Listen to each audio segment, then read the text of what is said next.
Comparto con ustedes en este día alguna reflexión que nos ayude en torno a la primera lectura que tenemos para este fin de semana. El texto es de los Hechos de los Apóstoles, capítulo 8, versículos del 5 al 8 y del 14 al 17. El texto dice: en aquellos días, Felipe en concreto llegó a la ciudad de Samaria y les predicaba al Mesías. La gente en masa escuchaba con atención a Felipe, pues habían oído hablar de los milagros que realizaba y ahora lo estaban viendo. Hubo muchos casos de espíritus malignos que abandonaron a sus víctimas lanzando alaridos, y numerosos paralíticos y cojos fueron curados, de manera que la ciudad se llenó de alegría.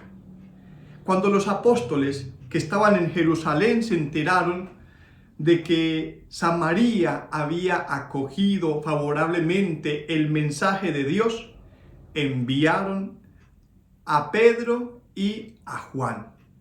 Llegaron estos y oraron por los samaritanos para que recibieran el Espíritu Santo, pues aún todavía no había descendido sobre ninguno de ellos. Únicamente habían sido bautizados en el nombre de Jesús, el Señor. Les impusieron las manos y recibieron el Espíritu Santo. Palabra de Dios.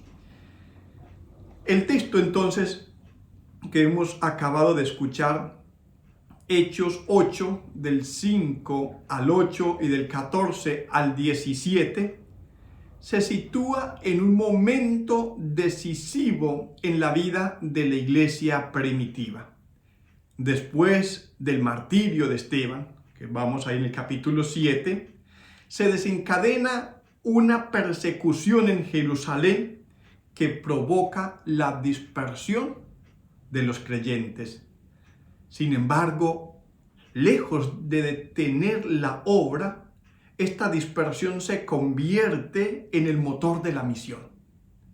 Lo que parecía una crisis se revela como una oportunidad providencial para la expansión del Evangelio.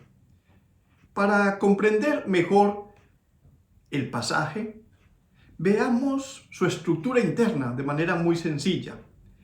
El texto está construido en dos momentos.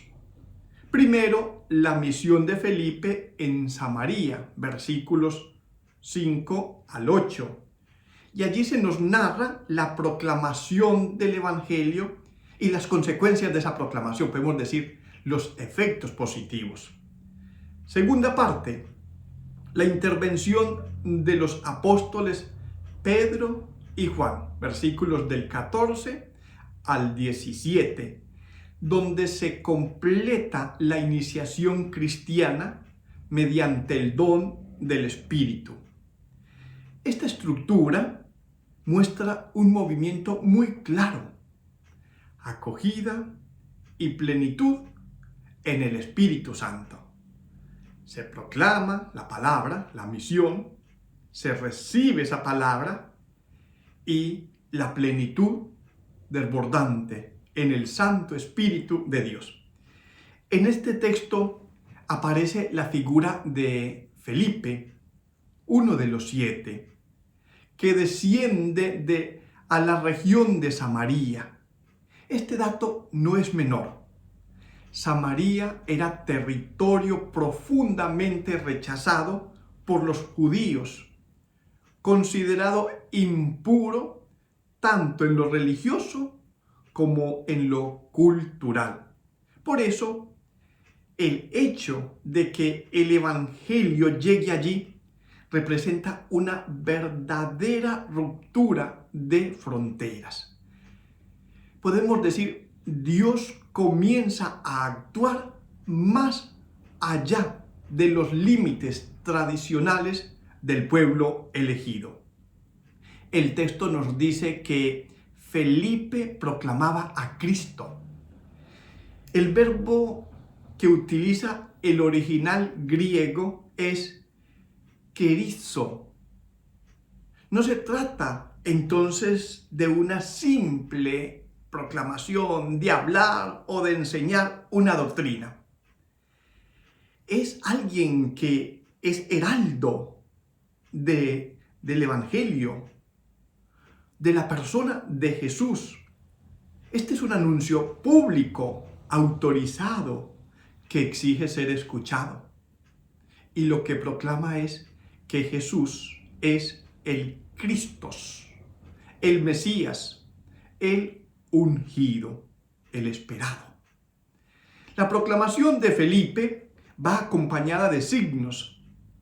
El texto menciona la expulsión de espíritus impuros, es decir, fuerzas que deshumanizan al ser humano y se oponen a la acción de Dios.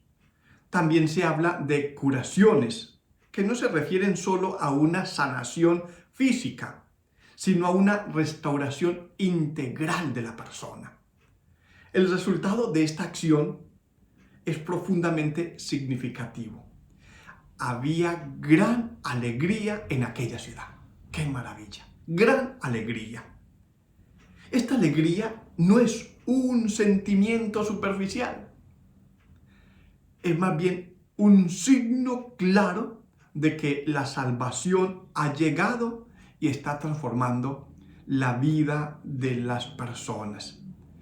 Sin embargo, el relato da un paso más. Al enterarse los apóstoles en Jerusalén de que Samaria ha recibido la palabra de Dios, envían a Pedro y a Juan. Aquí comienza la segunda parte del texto.